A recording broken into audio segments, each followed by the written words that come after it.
Halo, gue mau bikin review match kemarin Arsenal sedikit, banyak di City dan Chelsea karena itu lebih seru, dan juga Liverpool, sedikit banget Liverpool.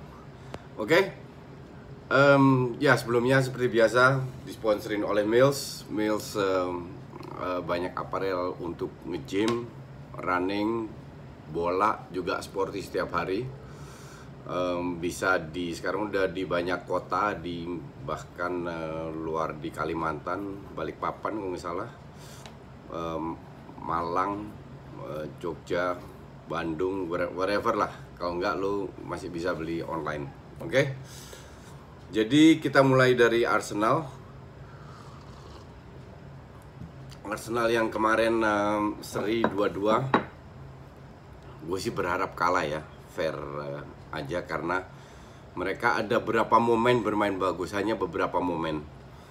Tapi gue nggak ngerti ya, kalau lu nonton Chelsea, nonton Liverpool, nonton Chelsea City kemarin, perbedaannya itu dua. Pemain Arsenal itu kayaknya nggak termotivasi sama sekali. Dan kedua itu terlalu banyak dribbling, terutama dari pemain tengah itu. Gundosi itu harus belajar untuk bermain lebih direct lagi. Ini juga mungkin dia diperbolehkan untuk bermain seperti itu, nggak ditegur. Jadi kalau lihat City, Chelsea itu semua sekali sentuh, sirkulasi bola cepat, dan nonton Arsenal, aduh nggak banget mainnya.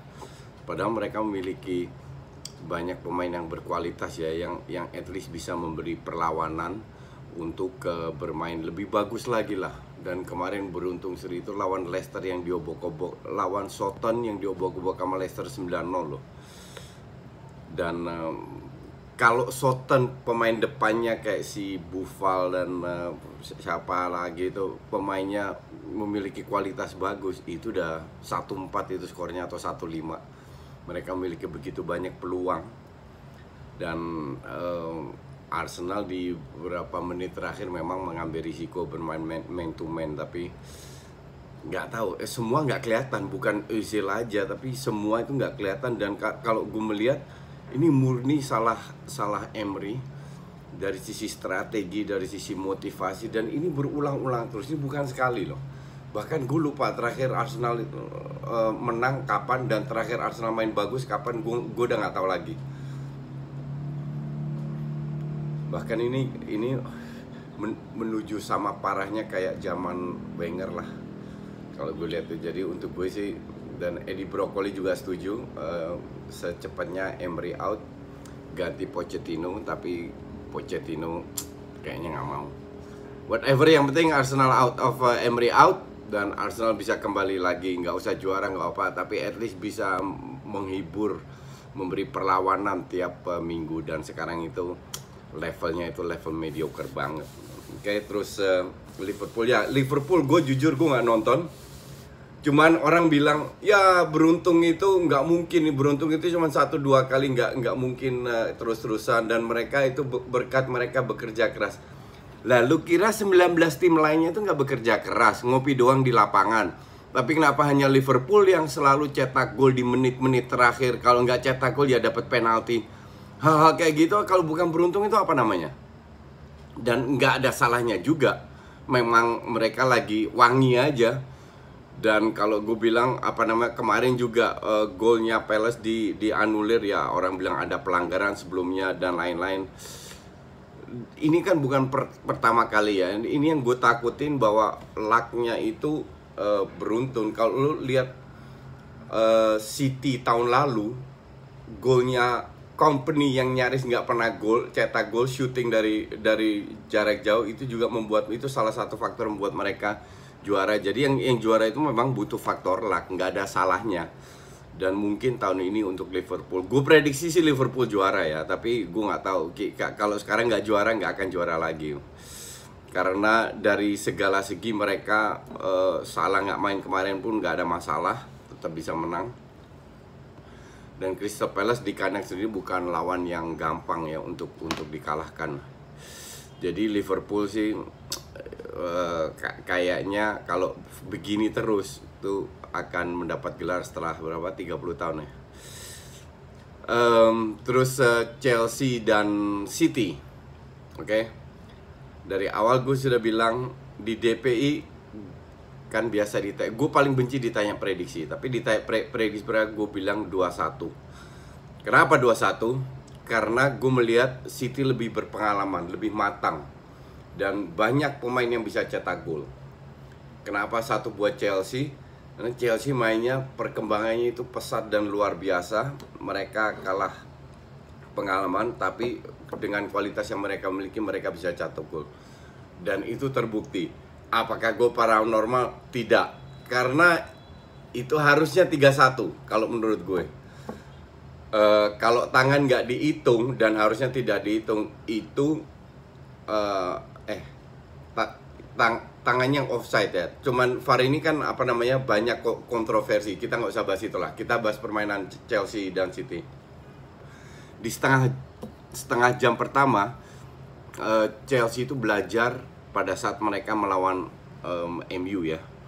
Kesalahan-kesalahan yang dilakukan MU lawan MU itu tidak terulang lagi, dan mereka menonton pada saat MU lawan Liverpool kalau nggak salah cara ngepresnya. Dan kemarin gue juga sudah bilang kalau Chelsea mau ngepres itu jangan 2-3 orang, 4-5 orang. Dan setengah jam pertama terbukti mereka ngepres 5 orang.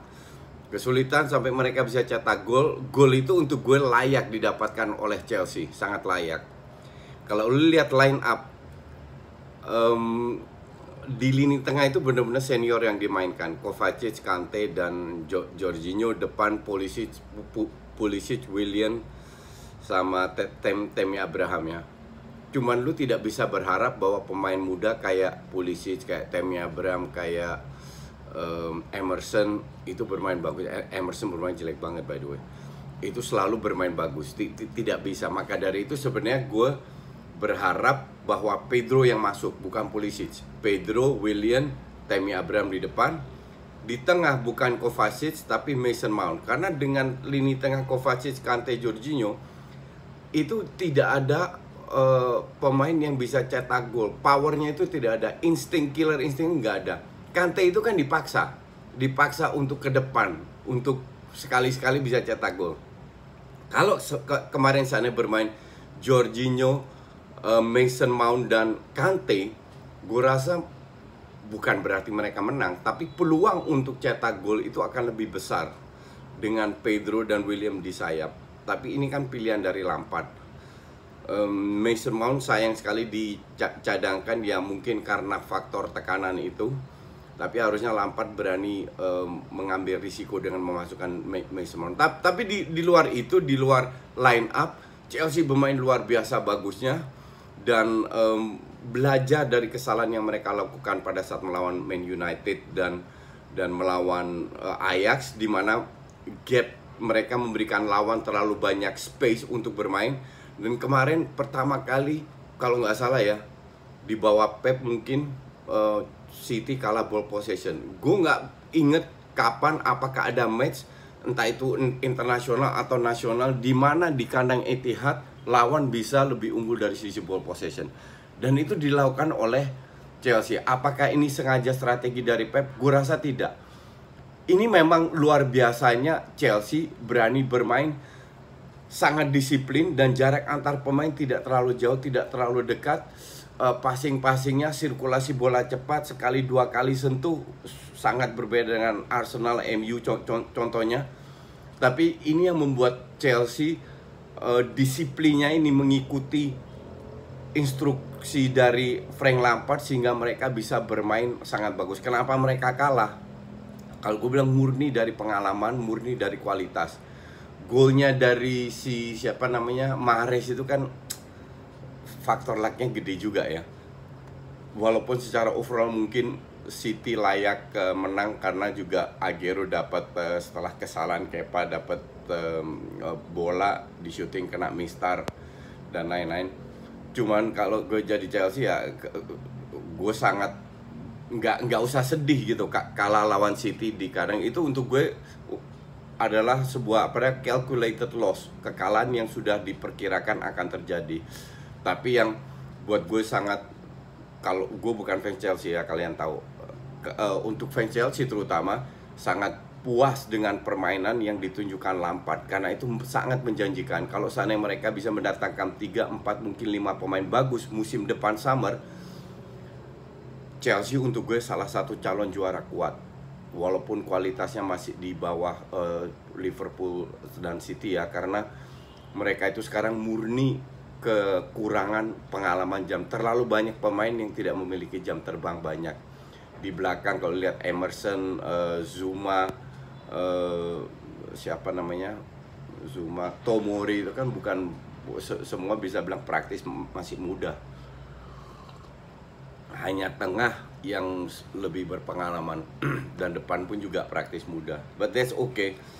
Artinya Chelsea untuk gue salah satu kontender yang pasti masuk 4 besar, tapi yang bisa mempersulit kedua tim ini dengan memenangkan banyak pertandingan. They will win a lot of matches.